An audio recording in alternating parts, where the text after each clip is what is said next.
ketiga ini yang penting. Orang mek anak angkat tuh alasannya kan saake, kepengen nulung wong miskin. Kula baleni, rata-rata niate kan kepengen nulung orang napa miskin. Nak cara kula, nak pancen niate gitu betul. Niki pendapat kula lho. Tapi maksudnya nyangkut pembatalan anak angkat itu jelas ada di Quran, di hadis. Alasan kedua istilatul ansab ya ada di kitab. Tapi yang ketiga ini pendapat saya. Yang ketiga ini jelas. Saya ulama itu harus jelas. Yang tadi di Quran, di hadis itu dua alasan tadi di Quran, di hadis. Yang ketiga ini saya pribadi. Dan saya yakin saya benar. Kalau Anda tidak sependapat dengan saya berarti ora tau mikir. Ora kok sampean luwih napa bener. Misalnya aku anak angkat Ruhin. Serosake roca kriting klunak-klunuk sampai anak angkat. Sedih cek cilik kene cek imut ora tuwa wanen ngene iki masale. Aja bayangno saiki Gus. Kan cilike kan lucu ya kriting lemu putih ngono kan sampai anak angkat. Ah itu kan misalnya Ruhin kan wis serai-rai kakean pola kan.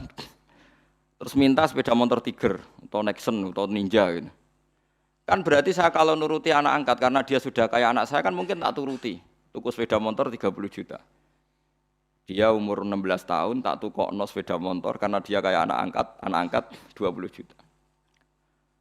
20 juta itu kalau saya niat baik, yang penting tak kekno wong fakir miskin atau tak kekno santri. Itu dapat berapa santri?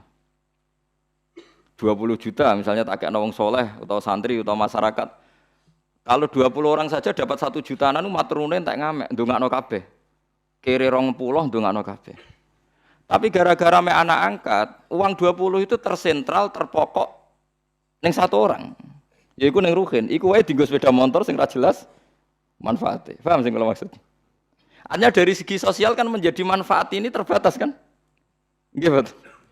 Nah aku ramai anak angkat Ruhin kebagian 1 juta, mungkin Mustafa kirim pisan kebagian 1 juta kan beberapa orang karena saya ada harus terfokus mikir cakriting, paham nggih?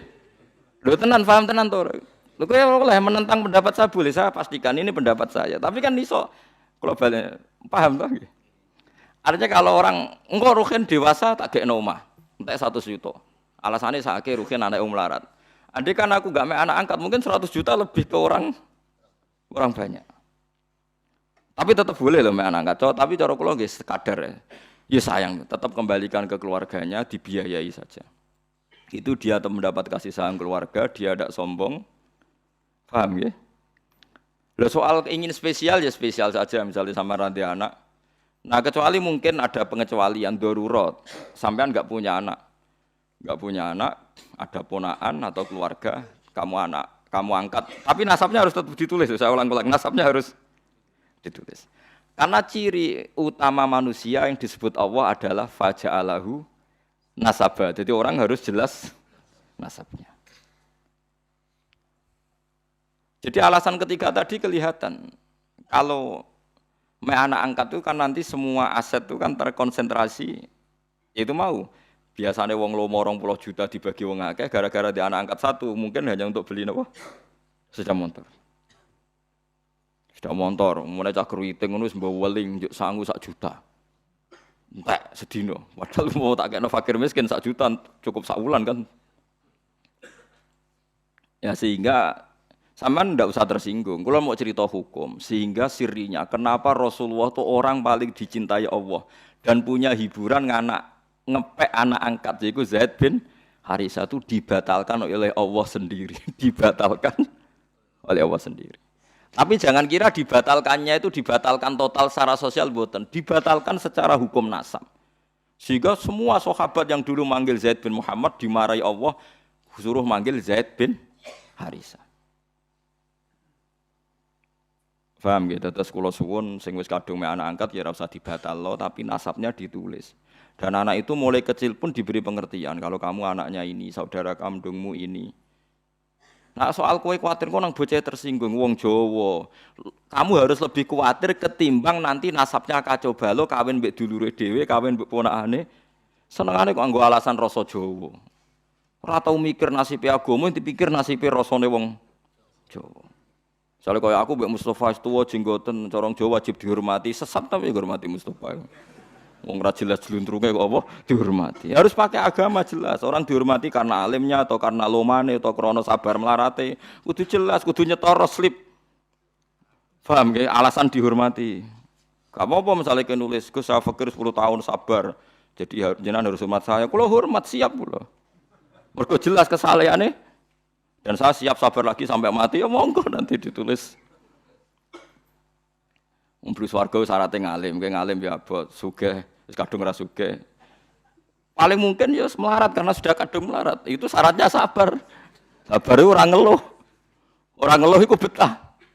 Biasanya wong nak betah mbek Allah diterusno wis betah.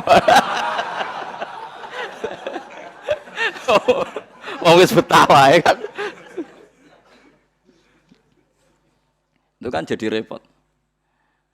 Jadi itu coba hitung ya. Alasan ketiga tadi bisa dihitung.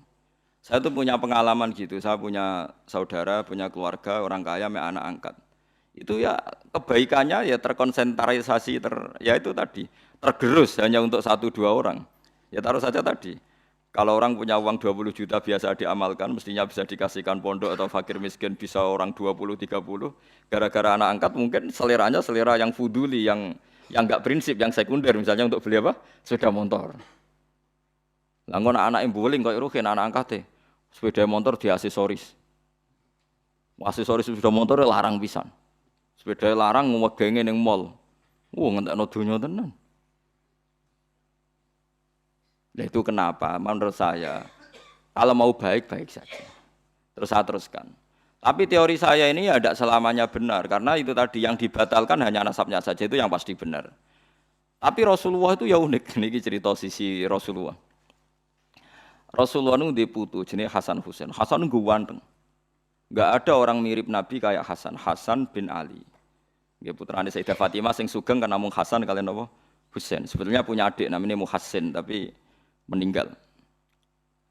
Hasan itu ganteng kan. Ganteng, putih, ganteng putune Kanjeng Nabi. Terus Usamah iku sampean Rabi Zaid iku rabi untuk Ummu Aiman. Nggih Zaid itu rabi untuk sinten Ummu Aiman. Pakai Usamah Zaid bin Harisah. Terus gak ada anak namanya Usamah. Zaid itu dia anak jenis Usamah iku wireng. Njen turunane wong ireng. Niku Kanjeng Nabi sowan ngepol. Mergo anake anak angkate. Putu sangka anak angkat. Dipangku mbek Kanjeng Nabi. Sampai sahabat iku cara sahabat wong Jawa nak ngenyek Nabi cah mangku gula kopi perkarane sitok putih. Sitok napa? Lah niku nak Usama umbelen. Meler lho, umbel ngerti umbel sampean. Cara kene apa? Umbel. Niku Sayyidah Aisyah kon nyisi ora gelem. Wis ora anake wireng. Umbelan deh. Sayyidah Aisyah kon nyisi ku. Mboten purun. Jijik cara Jawa. Sayyidah Aisyah wae anak wong sugih, perawan, bojone Kanjeng Nabi, kon nyisi cah ireng. Gak gelem. Niku di sisi Kanjeng Nabi dhewe. Sampai Aisyah iku iri. Tangan kowe man kena umbele Usamah malah tangane Kanjeng Nabi akhirnya. Jadi artinya gini, jangan kira Nabi itu melarang anak angkat itu terus tidak sayang ya sayang, tapi jangan menggantikan nasab, jangan menggantikan nasab. Malah disebut Quran ud'uuhum li abaihim wa aqsatu indallahi fa illam ta'lamu abaahum fa ikhwanukum fid dini wa mawalikum. Ini diatur. Terus sekarang orang bangga ngambil anak angkat macam-macam. Nah, kita sebagai ulama harus ngomong ini duduk perkaranya karena orang itu punya nasab. Ya, nanti terjadi ikhtilatil apa? Ansab. Nasab itu 7 ya. Terus kedua ditambah nasab karena mertua. Tak dono hukumnya ini ya. Kalau nasab karena mertua itu 2 sisi. Haramnya mertua itu bimujarrodil akdi. Jadi misalnya saya nikah dengan istri saya. Sekali saya muni qabil tu nikah wa taswijah bil mahril mazkur, itu otomatis saya sudah boleh salaman sama mertua saya. Sudah jadi mahram. Mahram bil musyawarah. Namanya mahram bil musyawarah. Tapi kalau saya rabi ibunya, misalnya Ruhin ana rondo. Kayak kasusnya kancane bapak nanti konco. Ini kisah nyata. Konco guru dan PNS. Gawe kemenak pegawai depan. Dekne iku wis tuwa, maksudnya ya ora tuwa banget ya, pokoke duda. Karena dia sugih ning desa PNS kok sugih. Nglamar cah wedok. Sing baturi bapak. ngamar cawe itu, ya namanya ngamar cawe itu sing methuki ibu iku rondo. Bareng ro ibuke luwih ayu. Diwethuki. Terus spontan muni ngene. Bapak saja kaget, yang nemani kaget. Mugi kalian jenengan terus pundi, Bu? Mboten sampe anake jenengan. Ibuke yo edan gelem, ibuke ku gelem. Ibuke ku gelem, padahal posisi rono ape nglamar anake. Ibuke ku gelem. Jare bapakku ngedan. Bareng metu takoki bapak, "Lho kowe kok piye sini-sini wong nglamar anake kok entuk ibuke?" Wong iku kan kancane bapak, "Ayu ibuke."